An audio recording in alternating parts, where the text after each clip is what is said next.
Но слышно.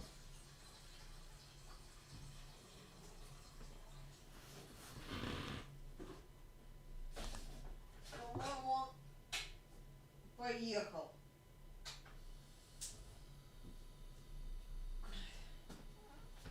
Радость моя мелкая. Так, все, Алка, я микрофон скоро включаю.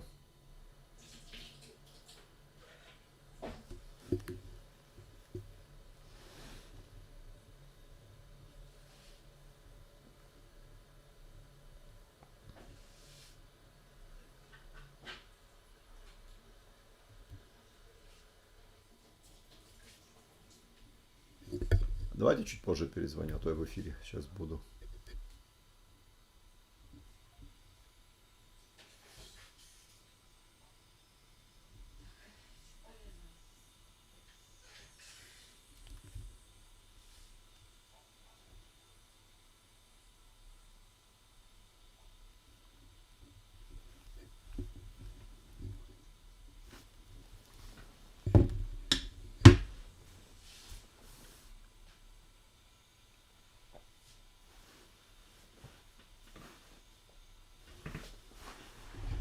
Так, все, я сейчас аудио, видео, звук включаю скоро.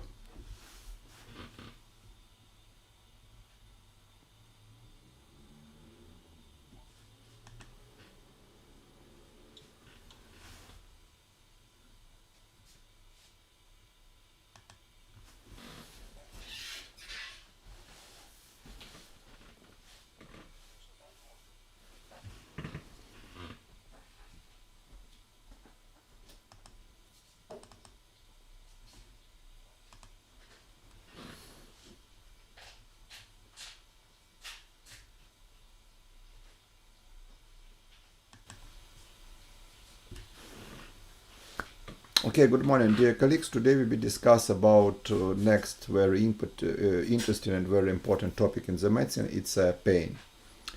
Pain, it's yes, of course, it's a symptoms. Pain, it's a symptoms. It's a very important symptoms. And usual pain protect our body against damage. Yeah. What does mean pain? Pain, it's a noble reaction because pain take opportunity for ourselves feel any problems in our body. For example, if due inflammation, due trauma, due other stress which feel our tissue and our body, we feel a pain. Everybody must understand what does it mean in general our feelings. Yeah, pain it's a feelings. Pain it's a mental kind of mental process. I repeat once more. What does it mean mental process? In general, we speak about mental process and we speak about behavior. What does mean behavior? Behavior is something objective. For example, right now, do you see me? You listen me, and it's my behavior. My behavior it's objective. Why it's objective? Because our behavior is something which do our body, which register as a person's sense organs. Behavior is objective for examiner, but behavior it's behavior it's objective for myself and for you, for examiner and for myself. What's different between mental process? Mental process it's like an internal mechanic of our brain. Mental process it's something which which create our behavior. Because what does it mean our body? What does it mean our body? Our body it's something. It's a muscles, yes. It's a lot of physiological process. Who manage our body? Our brain manage our body. And what does mean mental process? Mental process it's a process which manage our body. But what's phenomena? Main phenomena it's our body. Our body it's do something which direct our mental process. But mental process objective only for ourselves. You feel your mental process, you feel your feelings, you feel your emotions, you feel your pain. Other person don't feel your pain. It's very important to understand. What in general, what does it mean mental process? What does it mean objective and subjective in ourselves? Everything which happy with ourselves, everything which we understand, maybe it's sensations which we feel like a reality, maybe it's dreaming, maybe it's emotions, pain, yes, of course, it's a mental process. We feel our own mental process, clear, we feel our own mental process. And other person cannot feel our mental process. And what's problems in pain? Problems in pain, we have not something like a take measure of pain. We cannot use like a electrocardiography device which show a level of pain. We cannot take some stick for patients and the stick show level of pain which feel patients. No, it's impossible. And as a result, pain, it's my opinion favorite symptoms in the medicine. Because who is a patient? It's something which I am patient. It means I'm suffering, yes? Today I show some medical videos with my briefing. Clear? I will show video. After that I will explain this video. Okay. In beginning of our lecture, I want summarize. I want organize your knowledge about pain, because pain you learn in the clinical examinations department, you learn in the therapeutical department. A lot of department explain for you what does it mean pain. Today I try organize pain in the short medical video in the style 5-minute clinical consulting. Okay, now I show video.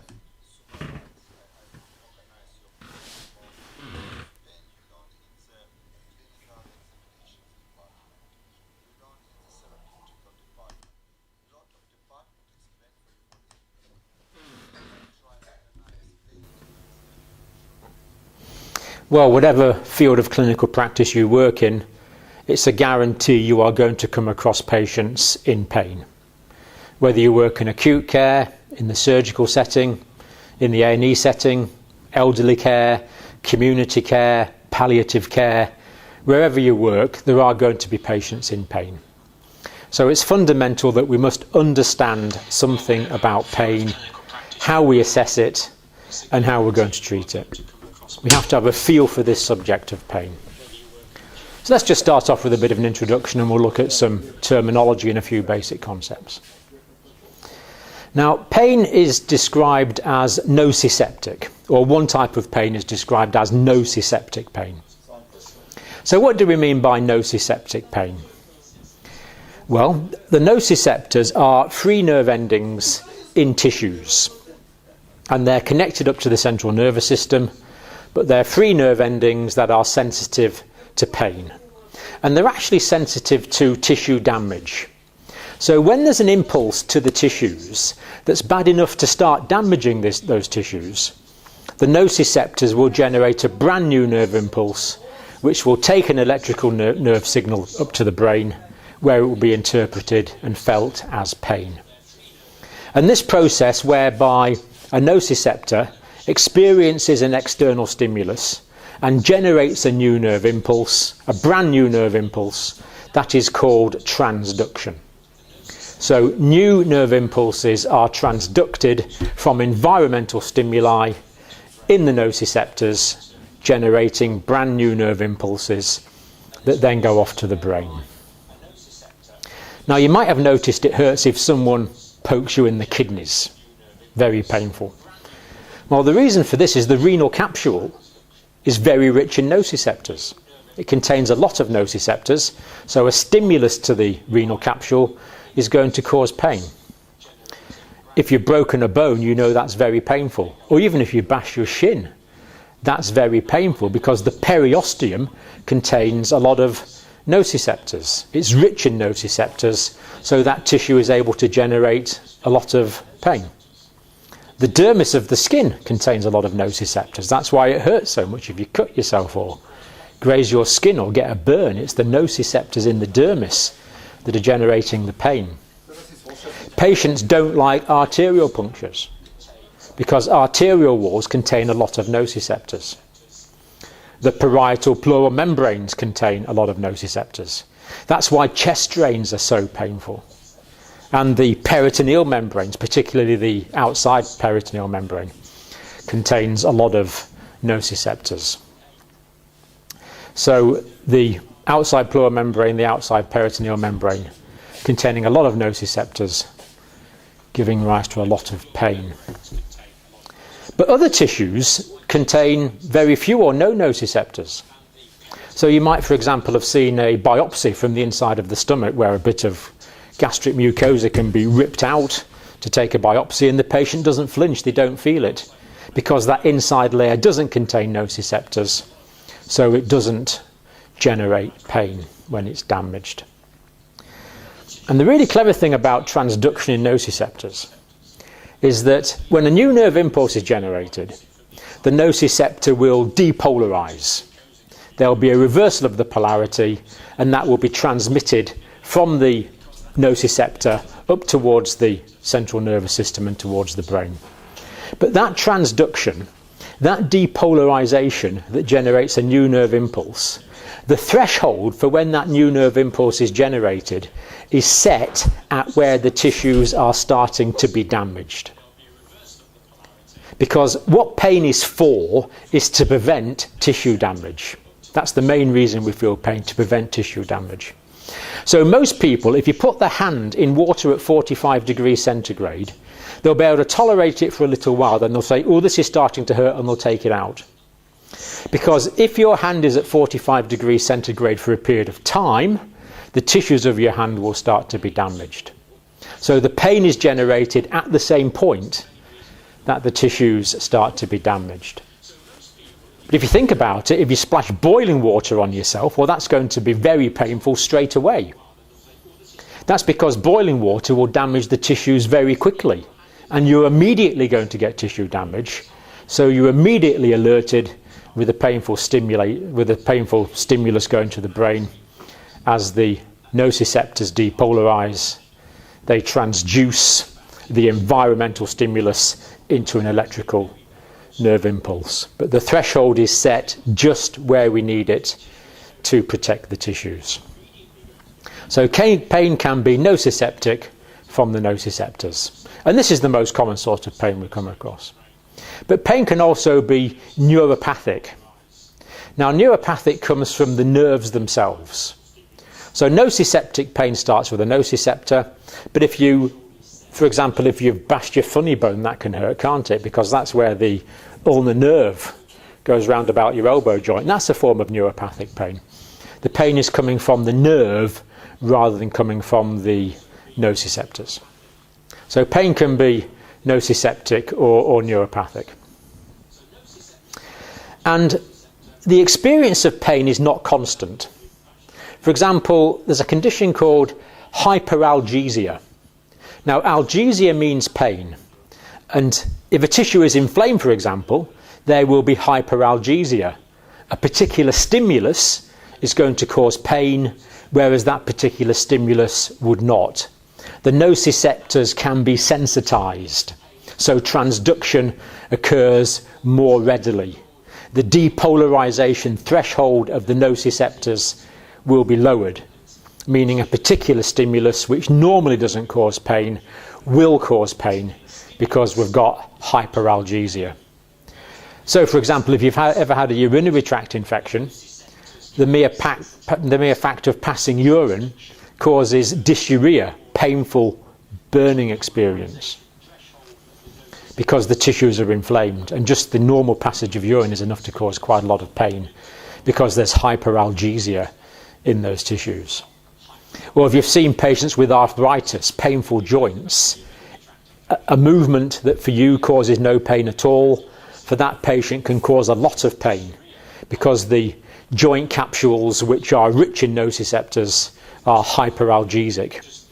The depolarization threshold is lowered, meaning transduction occurs more easily, and the patient gets a painful stimulus. There's a hyperalgesia. Now, the converse of hyperalgesia is analgesia. So an means without, analgesia means pain. Now the body has its own analgesic systems that we're going to learn about later. But also you frequently give analgesics, drugs to reduce pain. An means without, gesia, pain, literally without pain. Analgesics, of course, don't always remove pain completely, but hopefully they're going to reduce it. Now, pain can also be modulated, modulation of pain. Now, the amount of tissue damage that someone experiences and the amount of pain that they feel does not have a linear relationship. It's not that a little bit of tissue damage causes a little bit of pain, a greater amount of tissue damage causes more pain, a lot of tissue damage causes a lot of pain. It's not a simple linear relationship. It's affected by many things. There are many factors that can reduce the amount of pain a patient experiences for a particular amount of tissue damage, or there's factors that can increase the amount of pain. So the amount of pain can be increased or decreased depending on various circumstances. And again, we're going to look at these later in this DVD. But remember, pain and tissue damage, the relationship is not simple, because a painful stimulus is modulated. From where the nociceptor generates the pain to the part of the brain that feels the pain, there is going to be modulation. Now, another term that's often mentioned in the context of pain is referred. A referred pain. Now, a referred pain is a pain that is felt somewhere other than where it is generated. So most people know the heart's going to be around about here, but myocardial pain can often be felt in the left shoulder, the left arm, going up into the neck, going down. There's a distribution of myocardial pain where it can be felt. Pain can be referred. And there's many other examples in clinical practice, and we have to learn these. So, for example, perhaps someone with gallbladder pain might experience the pain in their right scapula, which seems strange, but the pain is referred to a different part of the body. But it's very often referred in a predictable way, so we can learn these patterns. So referred pain simply means a pain which is experienced in part of the body other than where that pain was generated. Probably quite a few of you have heard the term phantom pain. This is fairly well known about. A phantom pain is a pain which is felt in part of the body which no longer exists. So a patient could have had an arm amputated or a leg amputated, yet they still feel pain in that non-existent limb, which is very strange, but explained by the fact that the body is represented in the sensory cortex. So that is a phantom pain. Now, it's useful to think about the components of pain. How is a pain sort of made up? Well, obviously, there's a sensory component to the pain. That is what the patient actually feels, the pain itself. And they'll often describe this. Maybe it's a sharp pain. Maybe it's an achy pain. Maybe it's a gripping or a heavy pain. Maybe it's a twisting pain. Patients will describe the sensory component of the pain, what they actually feel, the painful experience itself. But pain also has a very strong affective component. Now, affect means to do with mood or emotion. Pain is upsetting. It causes anxiety. It's distressing. It's a horrible experience. And that horrible experience is more than just the pain. It's the distress that goes with the pain. So there's an affective component as well as a sensory component. And there's also an autonomic component. So the autonomic nervous system is the automatic part of the nervous system, and particularly the sympathetic autonomic nervous system is going to respond to pain. So the patient in pain may have an increased heart rate. They can be tachycardic. They can be hypertensive. Their blood pressure can go up. Their respiratory rate can go up. They can become sweaty. They can be an autonomic expression of the pain. And pain also has a motor component as well, to do with movement. Now, an obvious one is that people will withdraw from pain. If something's hurting, they'll pull their limb away. There'll be withdrawal. And other times when patients are in pain, they kind of writhe around. We talk about people writhing in agony, and that does happen. You see this in our patients who have severe pain. And yet other patients with some types of pain will lie very still to minimise the pain. And whatever expression of pain we have, we normally like to tell other people that we're in pain. Now, you do get some stoical patients that will just suffer in silence, but normally we vocalise the pain. There's a motor response in terms of vocalisation. We like to tell other people about our pain. So, motor components, lying still, moving around, withdrawal, vocalising in response to pain. Now, what about descriptions of pain? How are we going to describe pain? Well, pain is often described as being acute or being chronic. And what we normally say, acute pain is generated in response to some tissue damage, although we have said that might not be a linear relationship, it can be modulated, or pain can be chronic.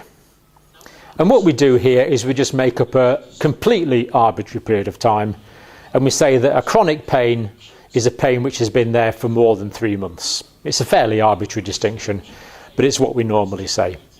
So an acute pain is in response to tissue injury or some pathological process affecting the tissues, whereas a chronic pain is present for more than 3 months. Sometimes we describe pain as being superficial or deep, and that's exactly what it says. A superficial pain would involve the surface of the body, whereas a deep pain could be from the bones or from the organs, and the pain often feels like it's deep inside as opposed to a superficial pain. So if we ask our patients where is the pain, they can normally tell us whether it's superficial or deep, which of course can give us some very useful clinical information, especially if we're trying to diagnose what's wrong with the patient at the time.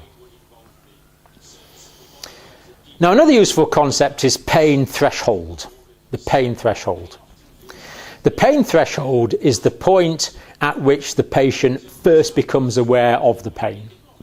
So how much do you have to damage a tissue? How much do you have to heat a tissue? How much electric current do you have to put into a tissue before the nociceptors will depolarize in this process of transduction, and the patient will first say, oh, you know, that actually hurts.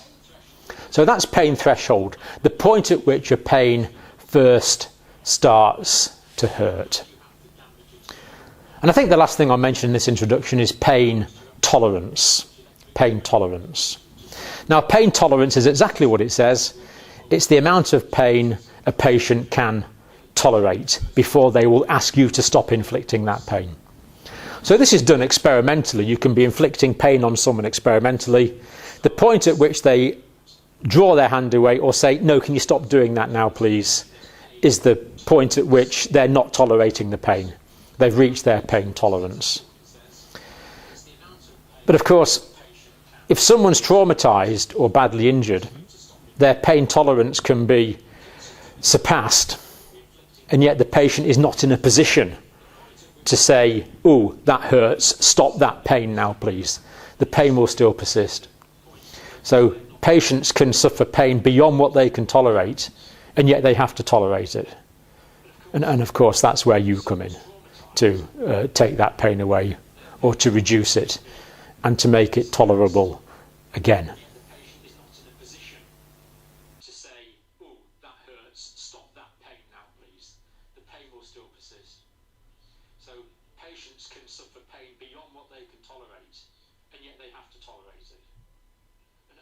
That's where you come in to take that pain away or to reduce it and to make it tolerable again.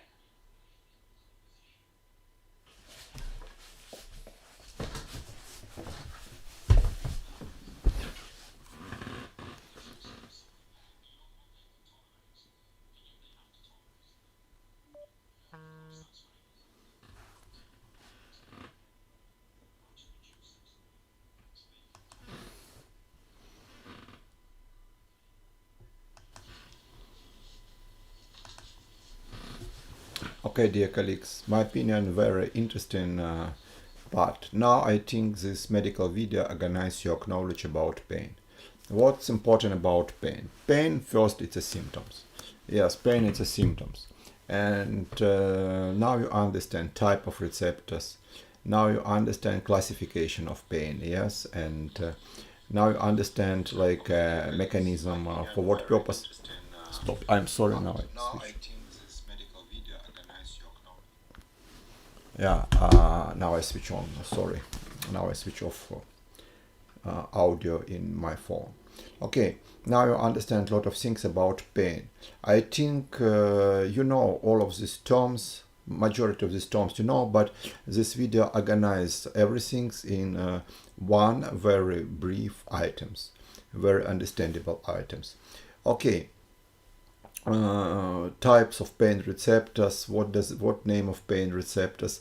Dyno, acute pain, chronic pain, surface pain, internal pain. Yes, a lot of terms. In general, you know all of these terms, but I hope this video organizes your knowledge.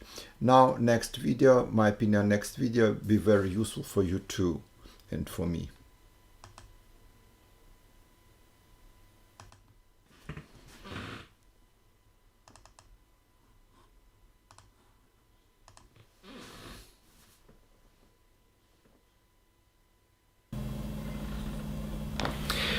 Let's think about things that can cause pain and painful conditions that you're going to come across in your daily clinical practice.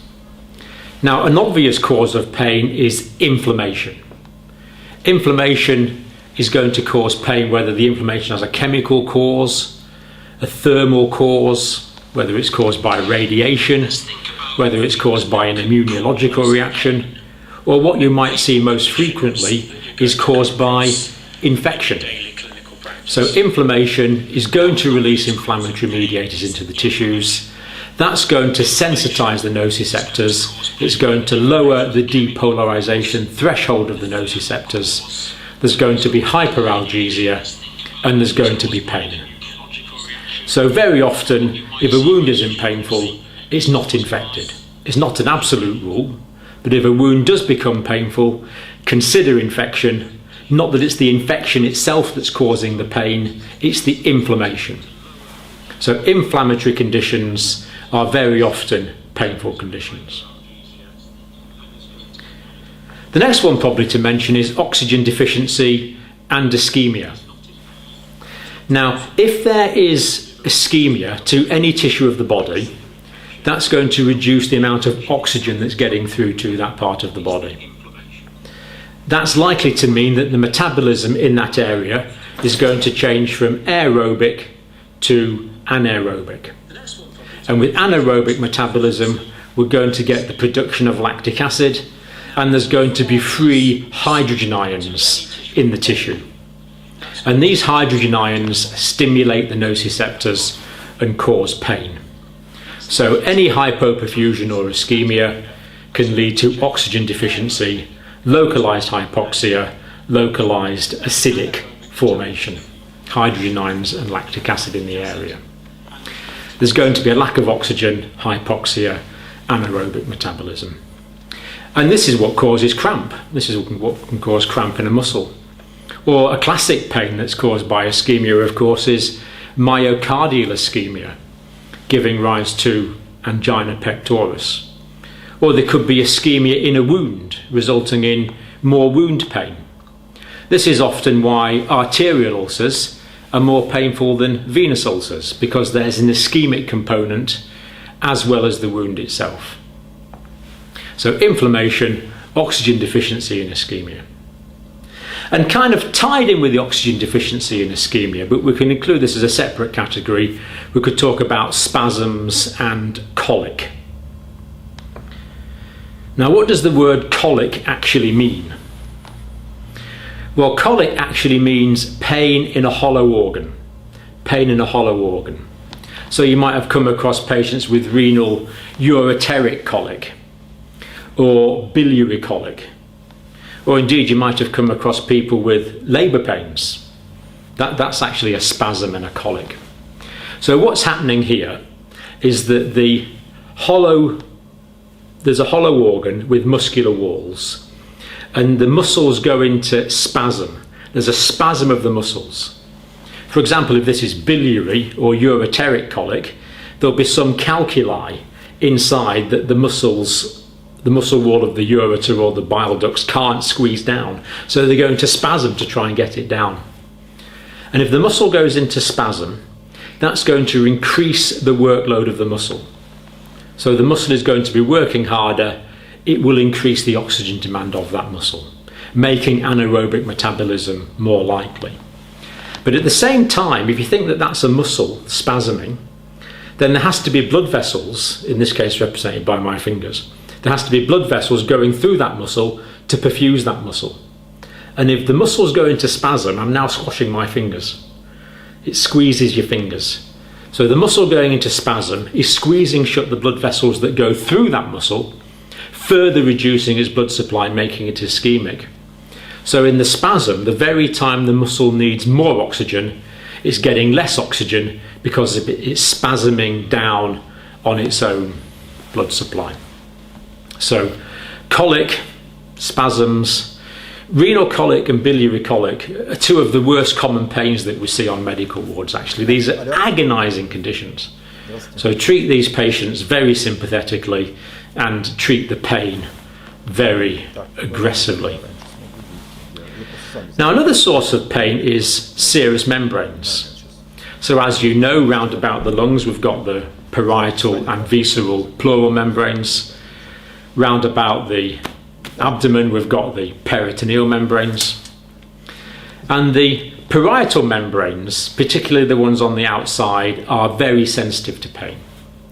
So the parietal pleural membrane is very sensitive to pain, and the parietal peritoneal membrane is very sensitive to pain. This is what hurts if we get cut, stabbed in the stomach, or if patients get chest drains. It's absolute agony for them because it's going through the parietal pleural membrane. And the visceral peritoneal membrane in the abdomen is also sensitive, but that's more sensitive to stretching. So for example, if someone's got a distension, they can get pain, largely generated by the visceral peritoneal membrane. In peritonitis, a lot of the pain comes from the parietal peritoneal membrane. If it's inflamed, it causes a lot of pain. Patients won't like you to press it, and if you press hard or just press progressively but then let go quickly, that causes extreme rebound pain, indicating inflammation of the peritoneal membranes. Also, the dura mater is very sensitive to pain as well. The dura going around about the head, round about the spinal cord. So it's postulated that quite a few headaches could originate from the dura mater. The stiff, painful neck in meningitis probably comes from pain from the dura. And indeed, people are now thinking that a lot of back pain could be dural in origin, because the dura mater goes down through the down through the vertebral column, surrounding the spinal cord and the large nerves, and this could be the source of quite a lot of back pain actually. Right, dermis we know about, the skin in two layers, the epidermis and the dermis being rich in nociceptors. Muscles are also very rich in nociceptors. So muscle injury also associated with a lot of pain. So patients after trauma can have muscle injury without broken bones but still be in really quite a lot of pain. So just because someone hasn't got a fracture doesn't mean to say the pain can necessarily be less, because muscles can generate a lot of pain. And also in this trauma situation we think about joint capsules. Now the joint capsule goes between two.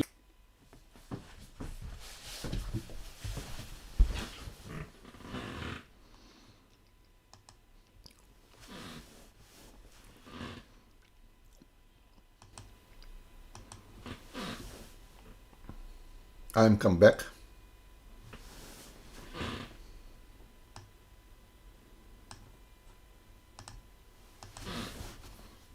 I'm come back. Okay. This video organizes your knowledge in some other area. In general, what does it mean pain? Now you understand that pain, first, it's inflammation and ischemia. It's like a last level. Cause of ischemia and inflammation is different. It's maybe metabolic problems. It's maybe trauma, harms, everything. But in last level, it's a damage of tissue. It's a damage of tissue. It's a pathological metabolic problems in human tissue. Okay, next now we discuss about assessment of pain.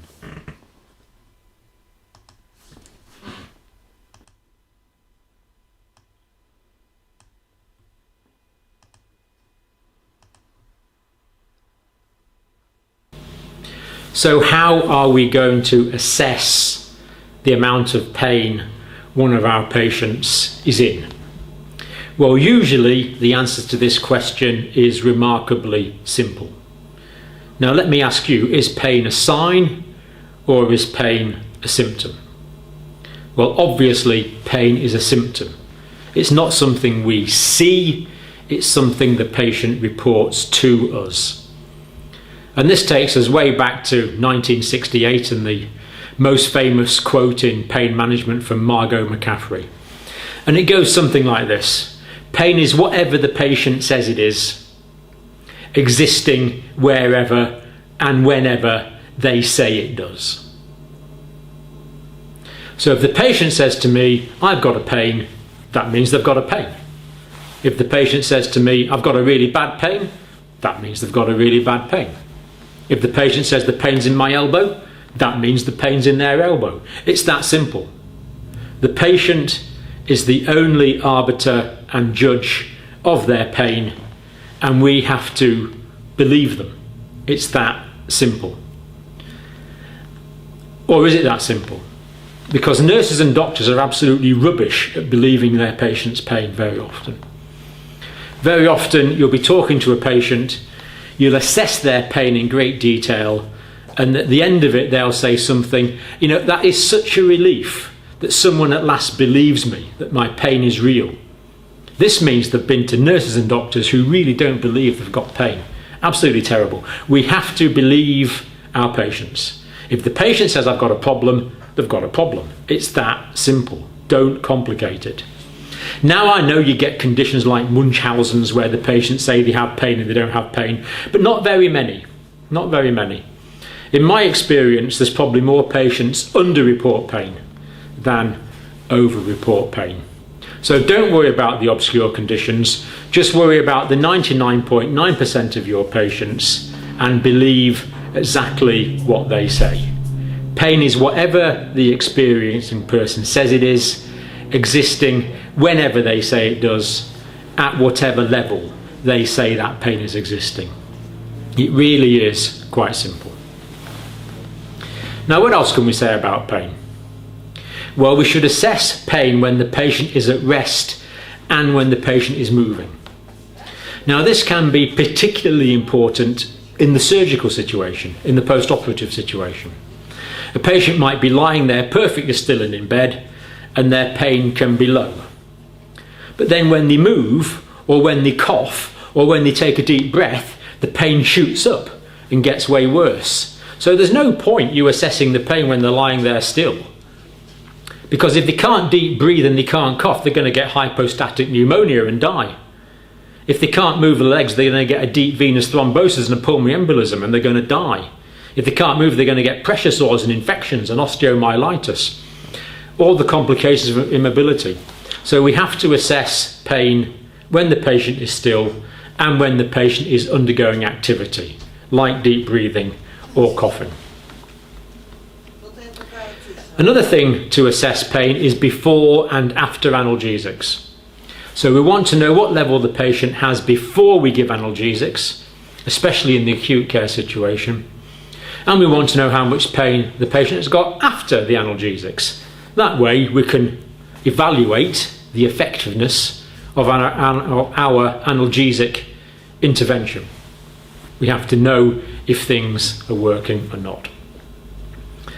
Now, normally I assess pain with adults and even children on a numerical rating scale.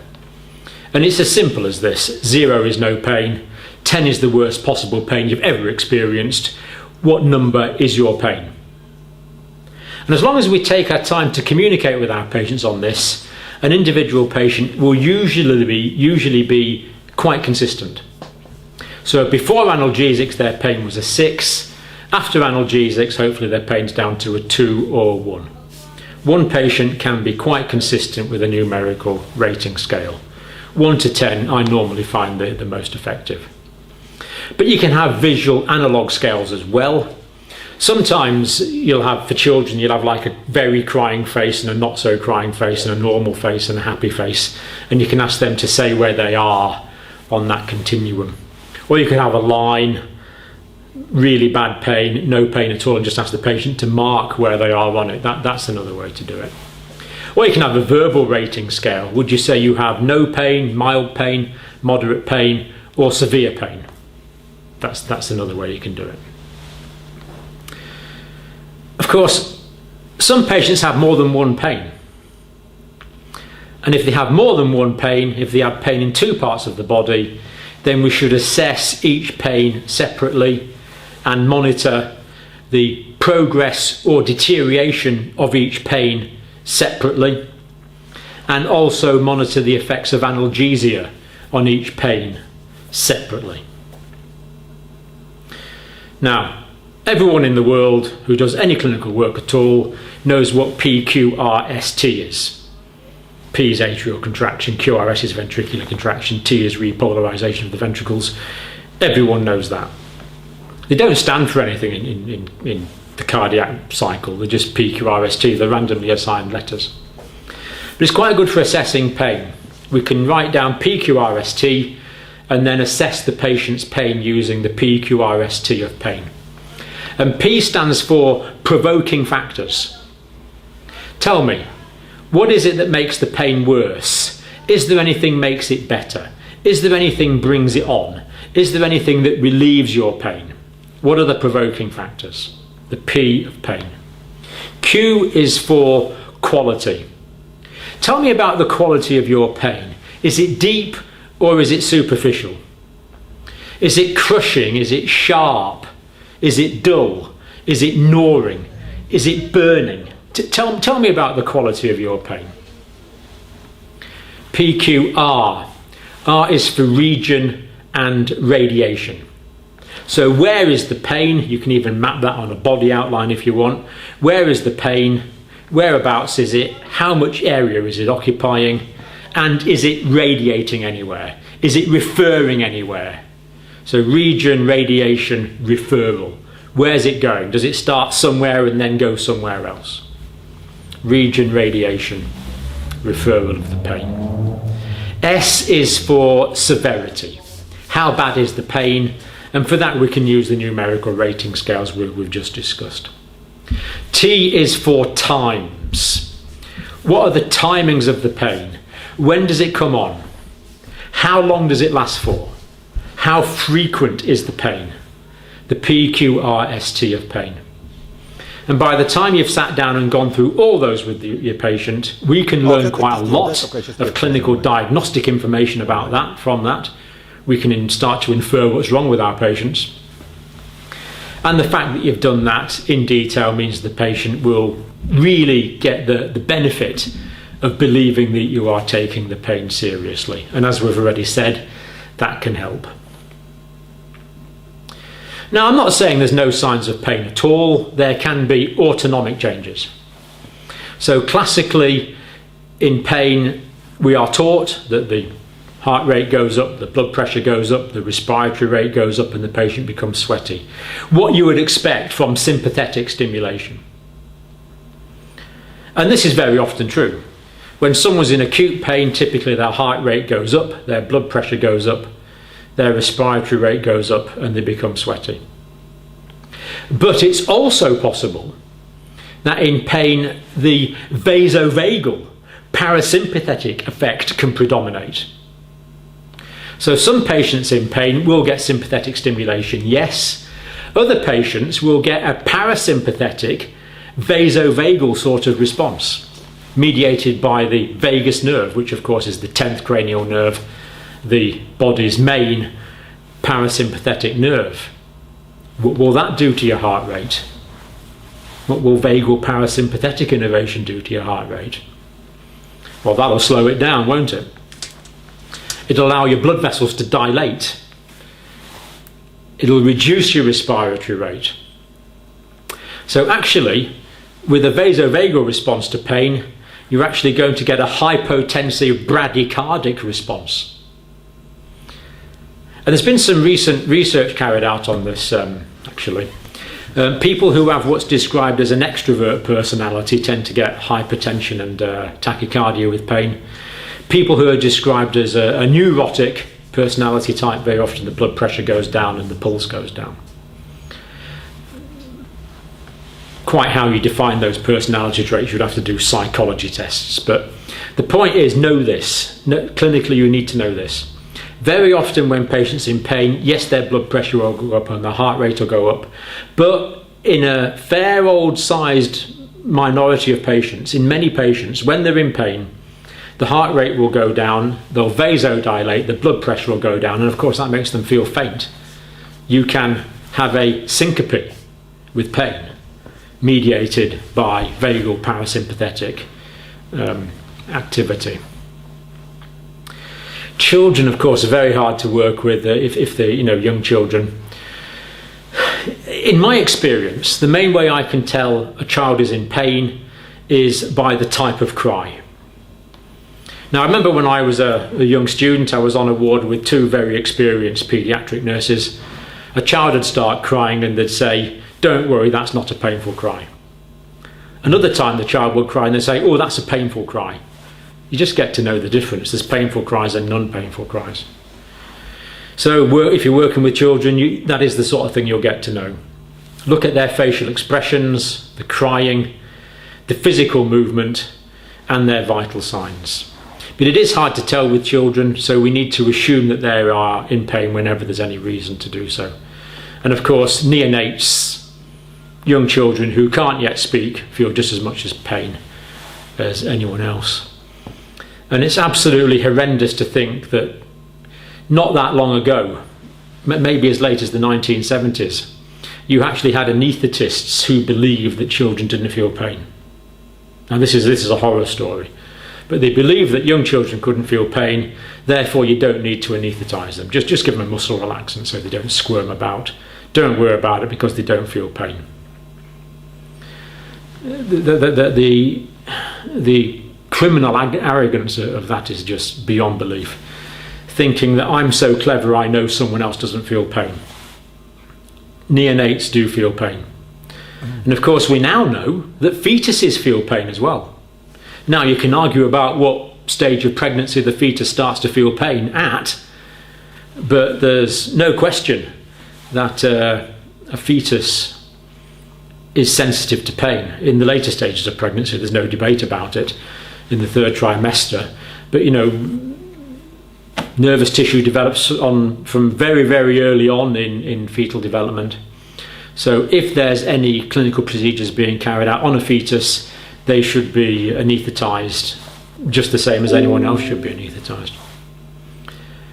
And while we seem to be talking about age, of course, old people feel pain pretty well the same as anyone else. We always have to assume old people are able to feel pain, even if they can't express it because of Alzheimer's disease, for example. And treat it as we would want to be treated if we had that amount of pain.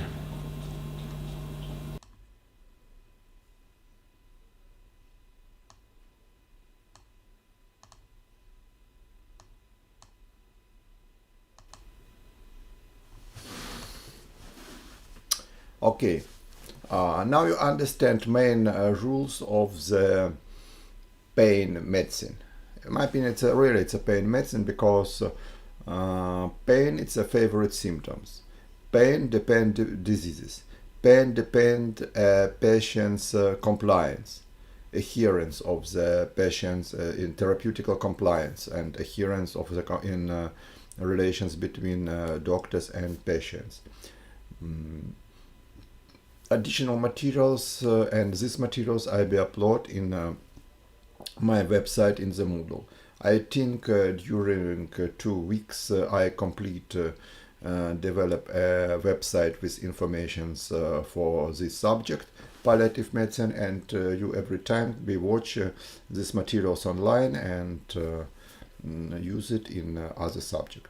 Okay, thank you for your attendance, thank you for your attention. Goodbye.